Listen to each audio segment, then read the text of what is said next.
Okay, hi everybody. This is Women, Worth, and Weddings, and I am Amy Stefanik, one of the founders of Julie Events, and this is Julia, co-founder of Julie Events, and we are on episode number 5. So excited, and we have some really fun topics to talk with you about, but first we're going to talk about our favorite topic, and that is our booze. So what are we drinking today? Okay, so today I wanted to do what my signature cocktail would be if I was to have a wedding, and it's Aperol Spritz. I love an Aperol Spritz. I love a reason to have an Aperol Spritz. Never made one before, so It's yummy. It's good. Yeah. You have to be careful with the Aperol because Aperol can make it a little too tangy or tart or something anyways. And you could possibly hear dogs barking on this episode just like last episode because Julia has dogs and we record at her lovely kitchen table. So Yeah, this is real life. sorry, They not sorry. are not having a good day. No. No, because we are here and they are in the bedroom. So And they are obsessed with you.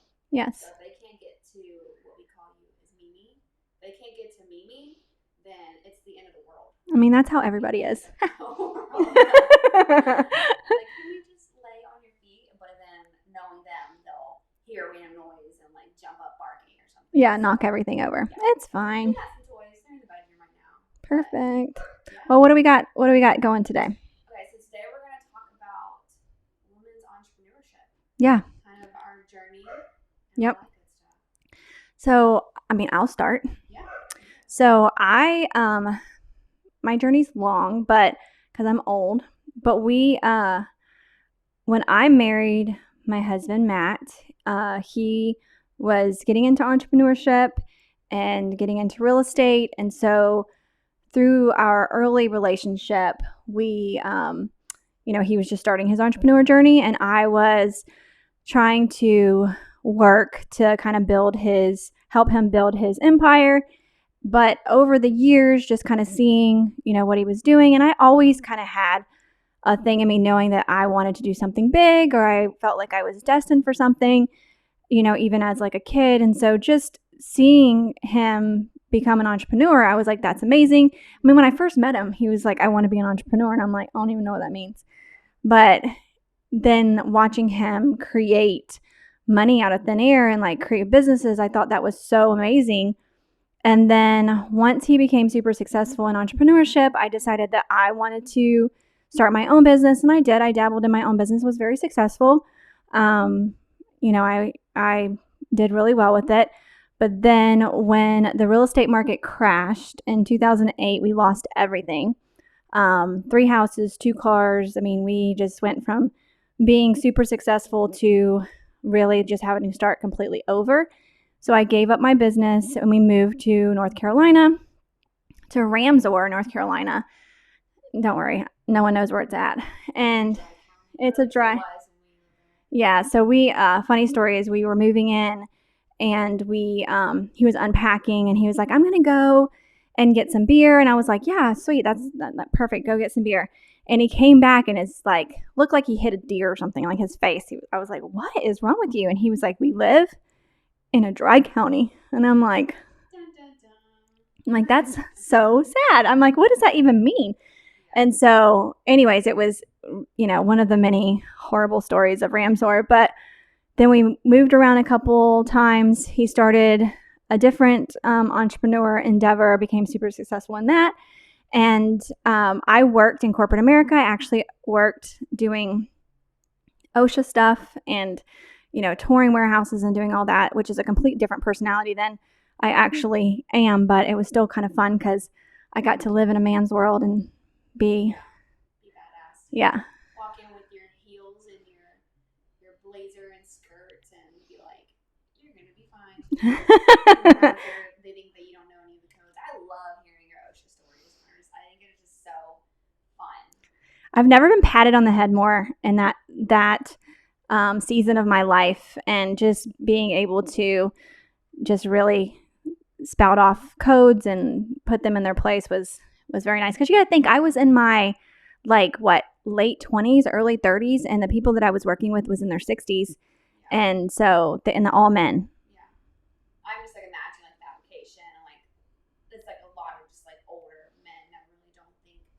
that I know what I'm talking about. But I did. Actually. Yeah. So that was fun. But then once, I decided I wanted to no longer work in corporate America and drive 1,000 miles a week because I had a territory where I covered all of the East Coast. So I would travel a ton. I was always gone. My kids were little. And so I quit my job. And then I started, just kind of raising the kids and helping Matt with his business. And after a while, we had some situations in our relationship, and when we came back to like a good place, I was like, there's nothing out there in the industry at all for the entrepreneur spouse. Like nothing. No one preps the entrepreneur spouse for the journey that they have to be on. I mean, it's crazy. There's books and magazines and shows and all kinds of stuff for the entrepreneur, but absolutely nothing for the entrepreneur spouse, and they're living the journey too. And so are the kids. I mean, you grew up in an entrepreneur household, the highs and lows of, you know, having money and not having money and being stressed and seeing your parents like stressed. So I was like, well, I'm gonna start something. So I started The Entrepreneur's Wife.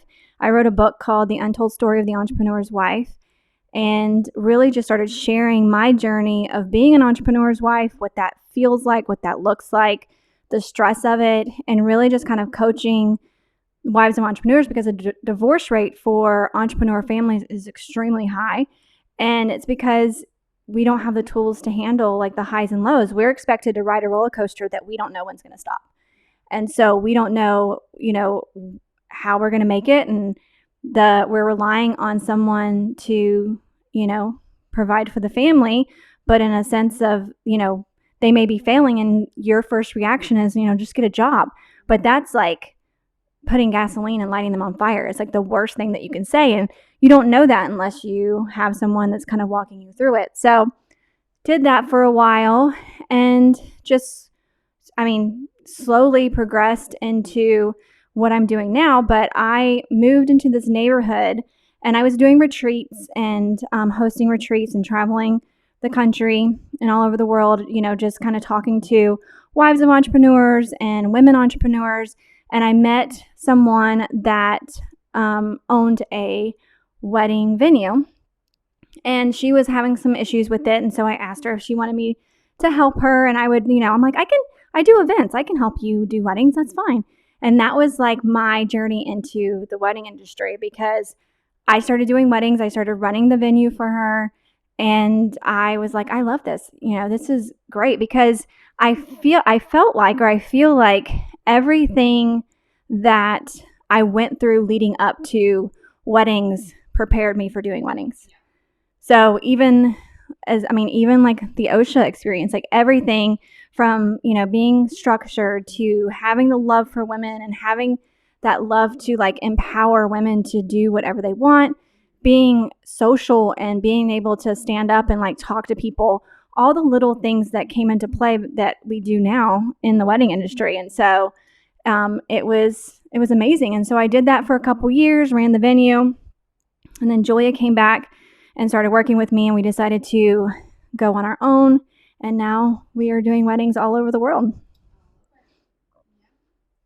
So I am the daughter of two entrepreneurs. So obviously, it's different to try to be an entrepreneur when you have two blue collar parents compared to two entrepreneur parents. It doesn't seem as scary and impossible because people don't realize like you can be an entrepreneur. You just have to put the work into it. But when you are raised by a blue collar family, it's just like, or people that have always worked a 9 to 5, it's just hard to feel like fearless. Like I can do this, I can make this happen. But I was raised by two entrepreneurs, so getting out of high school, I didn't really know exactly what I wanted to do. I didn't want to waste money on college, not knowing what my degree was going to be. And so I tried a few different things. Esthetician, I went to school, got my esthetician license, did lashes, facials, everything like that. And then COVID happened, and I lost my job. And then just during COVID, trying to figure out how I could work remotely and still make money. Which is kind of funny looking at it. I feel like estheticians and I became insurance agent is both kind of entrepreneurship on its own. Mm-hmm. You will only make as much money as you. I forgot about our insurance life. Yeah.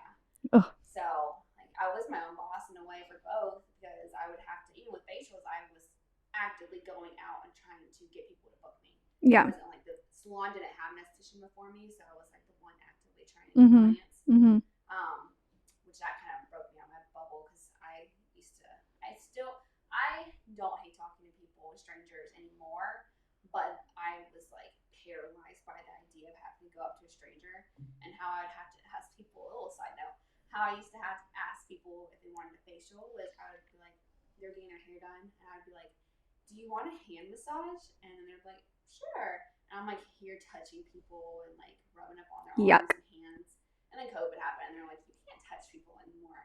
And so that was the end of that journey. Also, like the environment just wasn't very good. Yeah. Unless you were like solo and you have your own like space, I feel like that's when you're really happy. But working in a salon environment can be kind of rough. Then we tried the insurance thing, and I just don't like math. I don't. I'm like, there's good money in this, but you have to be careful because of how our heart is. You don't like, a lot of insurance agents are kind of like a little shady, and that's just not who we are. And we also don't like math. Yeah, so I hate math. It was not our journey. It was not our journey. We tried it. We got our license. we were licensed. We like knew the information, but then it's like, okay, how do I actually help this person get out? Yeah. I don't know. I have no idea. I'm like, oh, you're asking me? Oh. Yeah. So that definitely was not our journey. And by that point, you were starting to get into weddings and like helping out with that venue.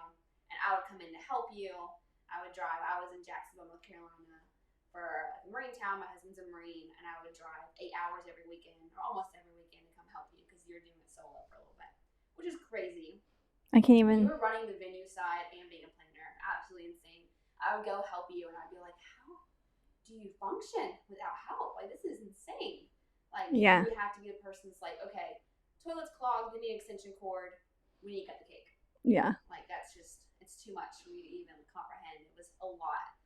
But I knew when I got back home, I wanted to jump into it full time. I knew that it was just so fun, great experience. I definitely wanted to dive into that and see if that's something that we could make a career for. Moved back home after Nathan got out of the military, and we just took off running. Yeah.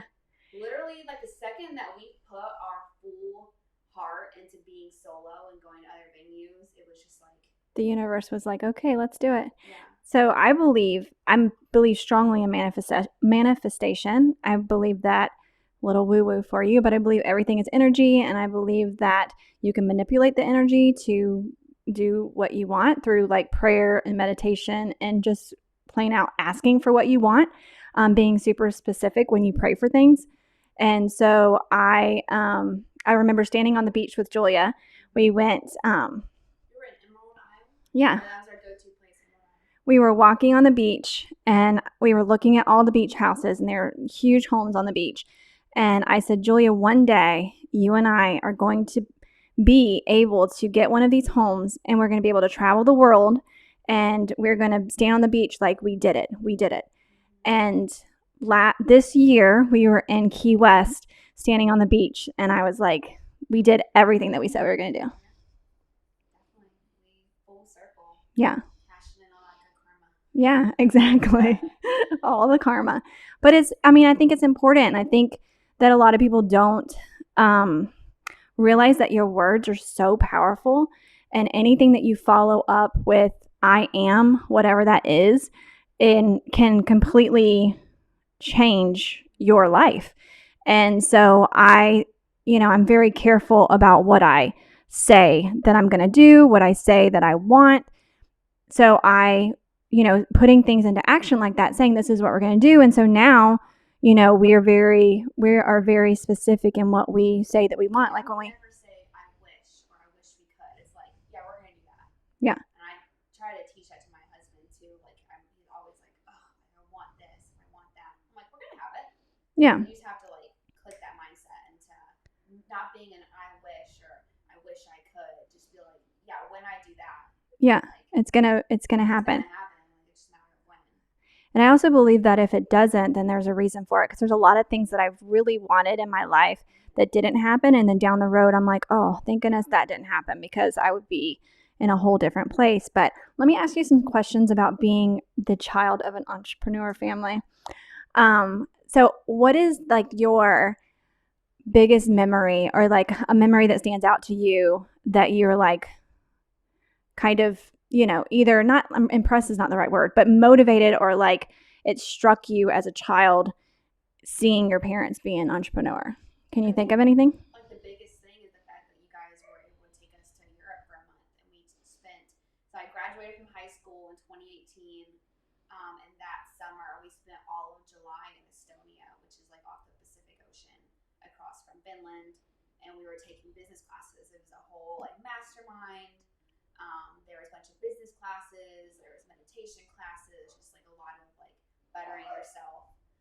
And it was just like I was 18, but it was really cool that you guys were able to give us that experience. Yeah. That's like a once in a lifetime experience. Not only obviously going to Europe, a lot of people don't do that, but staying there for a month and then being able to have access to these classes that were a lot of it was about Spirituality. yeah, and like your business and how to like put things into action. Yeah. So it's definitely stuff that I still use today. Because you can be super business savvy, but disconnected from your spiritual side, and it can hinder your growth. And we look at, or I look at, my husband looks at things in buckets. So you have 4 buckets. You have your personal life, your business life, your finances, and your like relationship, like if you're married or whatever. And you have to fill all of those buckets, because if you don't, then you will feel like there's something missing. And so it's really difficult to do. It's really hard to fill all your buckets. But going to Estonia and experiencing Mind Valley, we'll give a shout out to Mind Valley, experiencing Mind Valley and going through like the business side and marrying that with your spiritual side, manifestation, believing in believing in the greatness in your life and seeing yourself, but also just like knowing who you are, all those things that you learn. Yeah, I think the biggest class that I took there that like stood out to me, I can still definitely remember vividly. It was manifesting, and so we were all had our eyes closed, and they were like walking us through how to like talk to our future self, and it was like our current self. They're like explaining us like rising up, and like moving to our future self, and like talking to our future self, and, like, kind of manifesting where your future self's gonna be, and like that kind of stood out to me. That's one class that really like stood out to me. There's a lot of really cool classes. We had a class that was from a monk. Had all kinds of awesome stuff there. Yeah, very interesting time in our lives for sure. I think that putting your words into actions, like putting your thoughts into words and your words into actions, is super important. To kind of touch on what Julia was saying. And so when you are going to have a baby and you know that you're going to have a baby, you put your nursery together. Like you buy the furniture, you paint the walls, you do all the things. And so you have to kind of take that same philosophy and put it into things that you want. So we know that we want to eventually own a wedding venue. And so we want to put those things into action. So by doing that, I'm constantly looking for wedding venues for sale. Not that I can buy a wedding venue right now, but I'm letting God know, or the universe, or whatever you believe, know that that's what I want. And so we're actively putting these things together. We actively do things that we know could get us to that place when it's time, so that if it does get presented to us, that we're able to do it. And so it's just those little things that you have to be very present in your life and very specific in what you want. So and I also think when you're trying to become an entrepreneur and trying to grow your business, you need to surround yourself with people with the same mindset and the same like goals, kind of. 100%. They don't have to exactly be doing what you're doing, but people that at least understand. Compared to having a friend that is like a Debbie Downer and like doesn't have too much goals, to a friend that's like. Did you say deadbeat downer? Debbie Downer. Oh, I thought you said deadbeat downer. I'm like, I want to use that. Okay, stop being a deadbeat downer. But that compared to a friend that is just as busy as me, our schedules are crazy, and we just have so many goals in life, and we're so excited for our futures. That's so much better than having a friend that just like must be nice, or why don't you just get a real job? Like it's really hard to Yeah. And that as an entrepreneur, that could really come from people that surprise you, like your family and close friends. So really just working on surrounding yourself with people that believe in you and that are doing something. Yeah, and like finding a community in your area, like even Yeah. how we do style shoots, and we love to connect with vendors in the wedding industry, and we like to ask them, you know, what's working for you, what's not working for you, how can we support you? Find people like that in your Yeah. area. There's different groups on Facebook. There's different ways to connect. There's entrepreneur groups in different cities that they go and like mingle and connect. You just gotta find a good group that can support you and help you better yourself, give you some advice and stuff like that. 100%. So let me ask you this. What is the worst memory that you have of having entrepreneur parents? I don't know though. There's one that I think is funny because it is a good memory to me, but I'm very aware as an adult that it's not a good time period for you guys. And we joke about this all the time because this was a meal that was like a $10 meal, but little Julia was like, "This is my favorite meal." So happy, and mom and dad are like, "We are living in the ghetto right now. We are struggling to get by. A can of green beans or corn, some Jiffy cornbread for $1. We had that sausage that you get for like $4. Maybe some Kraft mac and cheese." And I'm like, little me was like second grade me was like, "This is the shit." And then you guys were like, "Oh my god!" And then also, we paid for this with change. Thank you very much. Also, one of my snacks when I come home from school was Ritz cracker pizzas, just like little Ritz crackers. Oh my gosh, I forgot about that. Yeah, dab of marinara with some like shredded cheese. Such a cheap snack, but I'm like, bon appetit. It's like the best thing ever. I'm like putting it in the microwave, watching like Step Brothers. He's making this nachos. I'm like, this is it right That's there. Hilarious. Okay, so if you want to know that recipe, Ritz crackers, a dollop of pizza sauce or marinara sauce, shredded cheese, nuke it for like 5 seconds. Game changer. Actually, really good. Yeah. Yeah, I was telling my brother-in-law about that the other day. As I was saying, explaining what the dish was to him, I was like, definitely poor person food. But that was like amazing. It was so good. Like, really good. Just did our best. I mean, I remember when Julia was really little and I was a single mom for a minute. I would make her a sandwich and I would cut the crust off of her sandwich and I would eat the crust and she would eat the sandwich. And she was like, she thought that was like so special because we were sharing a sandwich. And I'm like, I didn't even get any peanut butter in my crust. But you guys did it so well. It's the fact like we didn't even know growing up. It was just like, we're eating this now. Like we're being fed, we're going to school. Like we're not aware. We just think that our neighbors like held out parties. We don't realize we live in a bad area. Yeah. You know, you guys protected us very well. Yeah, we tried. I'm like, they're definitely going to therapy when they get older. I don't really have a bad memory of your entrepreneurship, really. I remember, I know the lows because I'm an adult now and I can see where we were at. But to me, those were still really good years in my life. Yeah. That's awesome. So last question for you. What is the one thing that I've taught you that you still carry through today? Two things that you and Dad have always like kind of told us growing up that stick with me and actually are pet peeves when people don't have this mindset. Take responsibility for your own actions. It did not happen to you. You did it. Like, what did you do to cause this? It did not just like randomly fall off the wall. Like, what were you doing? And stuff like that. Like, this, take ownership, basically. No matter what the situation is, if you have a part in it and things go wrong, like, own it. Don't just feel like, well, I didn't know. Yeah. Stuff like that. Ownership is huge to me. Big pet peeve when people don't take it. And also manifesting and talking differently and just having a positive way that you talk. Like we were talking about earlier. Like, not I wishes or must be nice. Don't ever say stuff like that. Just like know that if you are putting it on the universe, you can get there. You just like change the way you talk. Yeah. Be like, I'm stupid. Yeah. Like, I'm this or I'm that. Talk negatively about yourself. Just be like, yeah, I'm badass and I'm gonna make that happen. Yeah. So really like the way people talk. Yeah. Julia, we watched a video for Julia's birthday and she was singing. She was probably 4 years old. And she was like, the whole song was about God made me a rock star. Yeah. They're like comedy. Yeah. It's not like serious songs. Yeah. But they're good enough for the Yes. If I start singing it, my brother will join in. Yeah. He knows exactly what. It's a song that I wrote on a car trip to Atlanta when my dad refused to stop for food, and I was really hungry, so I started singing about food. And then it's like this whole song. I mentioned like quesadillas, hamburgers, mashed potatoes, onion rings, fried pickles. Like it's like a whole song, and it has a beat and everything. And I even like bring my brother into it at the end. So I'm like, it sounds good, man. And he's like, what? A cheeseburger is like what I say. And so it's like this whole thing. But a mess. I've always been writing like random songs. I'm the person that sings whatever I'm doing. Yeah. I can just sing about me going to Chick-fil-A. Yeah. Like I'm just like going to Chick-fil-A. Yeah, it is. And this is true. She does sing everything to me. Where do you think I got that from? You do it? I do it. I do it. We just kind of bounce off each other when we're together. Yeah.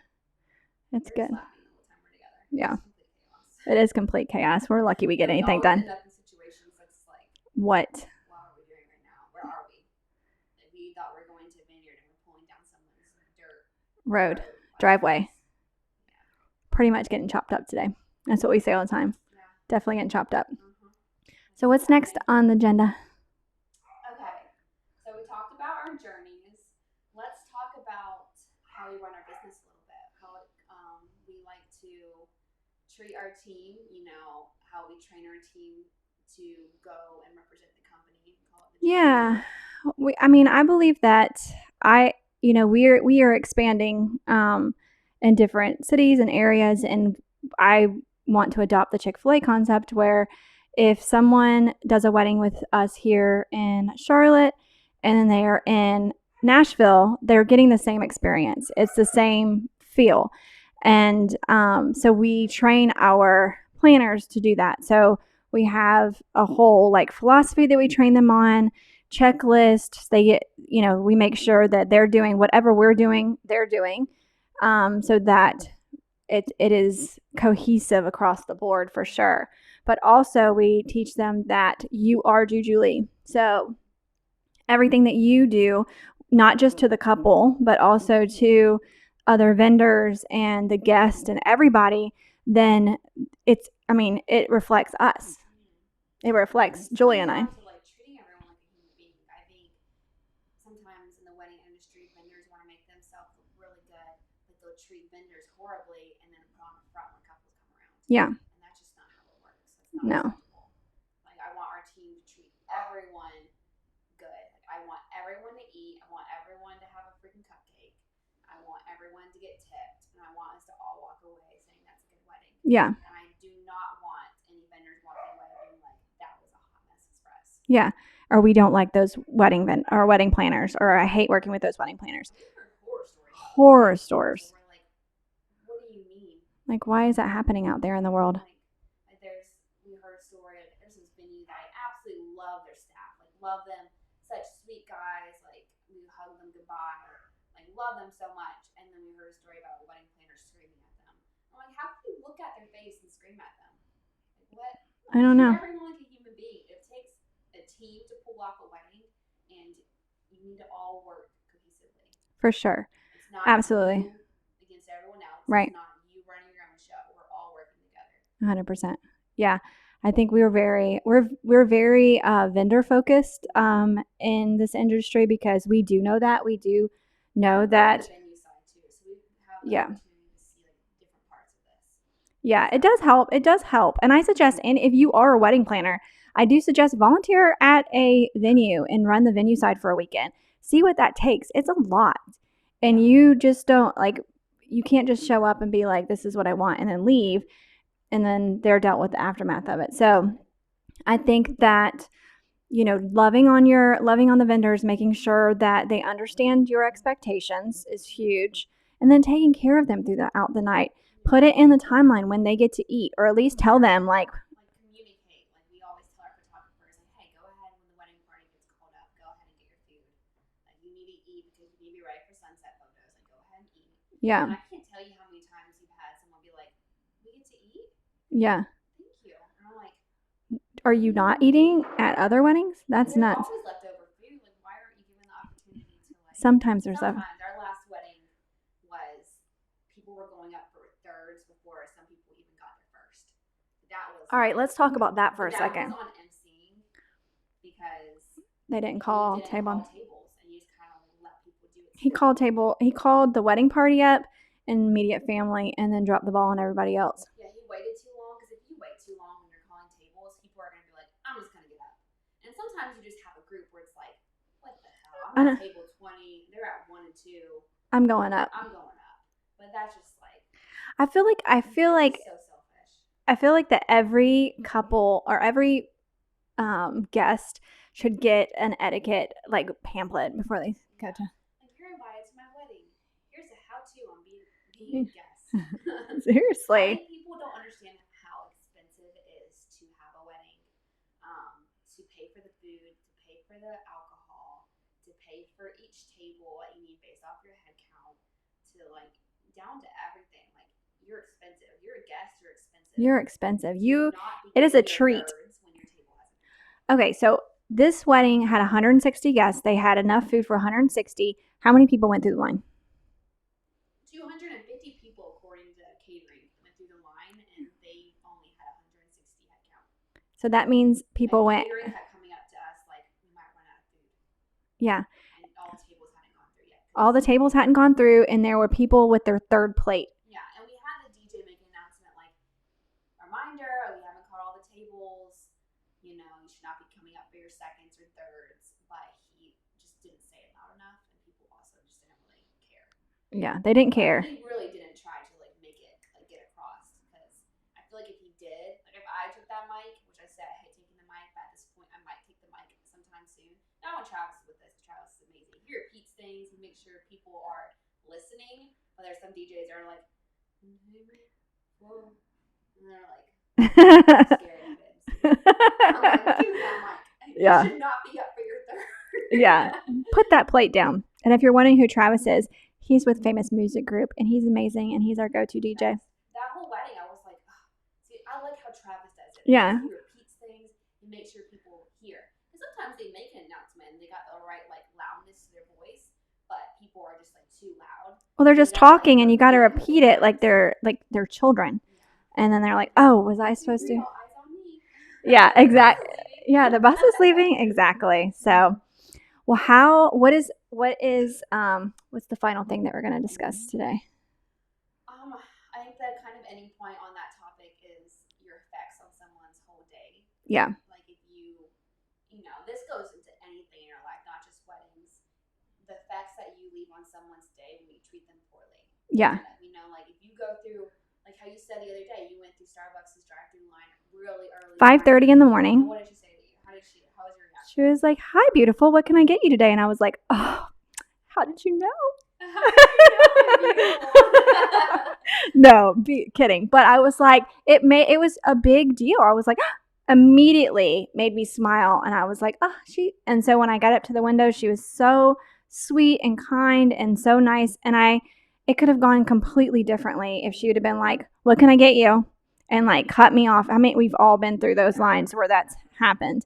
And so just being mindful. I mean, I will tell them myself. I had a situation where I was going to pick up a cake for Julia's birthday, and they did not make the cake, and they were all just looking at me like, "Sorry, the cake got canceled." I'm like, "Well, why did it get canceled? I didn't cancel it." And so they were like, "What do you want us to do?" And I yelled at them. I said, "Fix it!" Like really, really, like total friend style. When he's like, "Pivot, like that was me. Like, fix it. And they are all looking at you like, "Well, we don't have a cake for you." Yeah. You're standing there like, well, like, what are we gonna do? Because we're a fixer, so like, okay, how are you gonna fix it? Yeah, like, I know can't whip me up a cake, but is there like bread back there or something you can put? Anyway, yeah. So the lady came around the corner, came around to talk to me face to face, full hands up, like I come in peace, and I was like, "I'm so sorry that I yelled at you." Like I didn't feel bad in the moment, but I knew that it was because it was in the morning. I knew that could totally spiral her entire day. And so I ended up hugging her, which is a whole thing that we're all aware that Amy is a hugger. I ended up hugging her and telling her, "Please don't let this ruin the rest of your day." But it's those things, like, you have to be aware of that. Like, your one little action can spiral someone, and then they turn, take it out on someone else. and it just is a butterfly effect. Yeah. And so just being conscious of yourself and not living your life like everybody else is an extra in your movie. They're not real people living their own life. Right. And that's a huge thing, just customer service. I think I stand by this, everyone should be in customer service at least once in their life. 100%. Because, I was one of the I was one of like shift managers, shift leaders at a coffee shop, and like the stuff that you deal with is just like beyond me. Like, yeah. Like you need to understand, like you're not the main character. Like, yeah. People are doing their job. You're asking for things that are going to get them fired sometimes. Like, yeah. You need to just like treat everyone like a human being. And just do better. Just be nice. better. Just be nice. Well, I dealt with venue recently. Oh yes, please tell this story. It's horrible to vendors. Like it's not our first experience for our team being there. We're not allowing our team to be at a wedding there anymore after our last experience. Mm-hmm. But they're super nice and like put on in front of couples. But vendors are literally scared to be there. Yep. Like they like drop their stuff off and run. Yeah. And like that's horrible. So horrible. I wish I could say who you are. She made the mistake of showing her true colors in front of our couple, and she basically pulled our couple inside to apologize to the couple, but told them to not bring their planners inside. But they were just like, "I'm sorry for treating your planners horribly," but they actively asked for us not to be in there for the apology.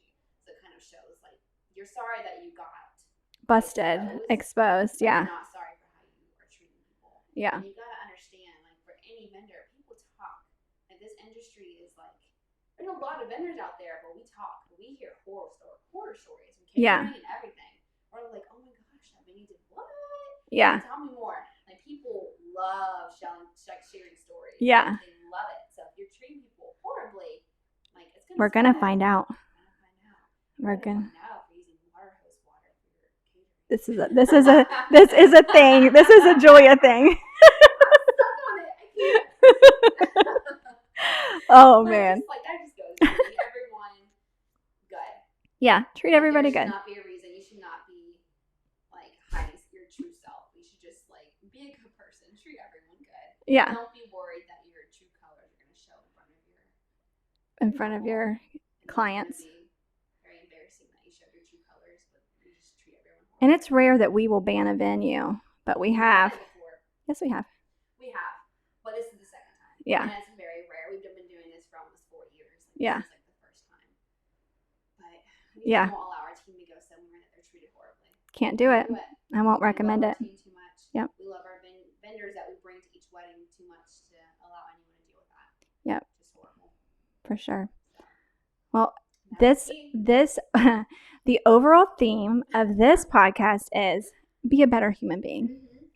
But anyways, well, I'm excited. If you want to follow us more, you can go to JujuliEvents/follow. You can see everywhere that we're at, everywhere that you can follow us. We have a ton going on, all the way from a DIY course where you can plan your own wedding with videos and all kinds of stuff, to our other packages, to our podcast, which you can subscribe on YouTube. Make sure that you subscribe, like, and comment on, the foolishness and nonsense that are us.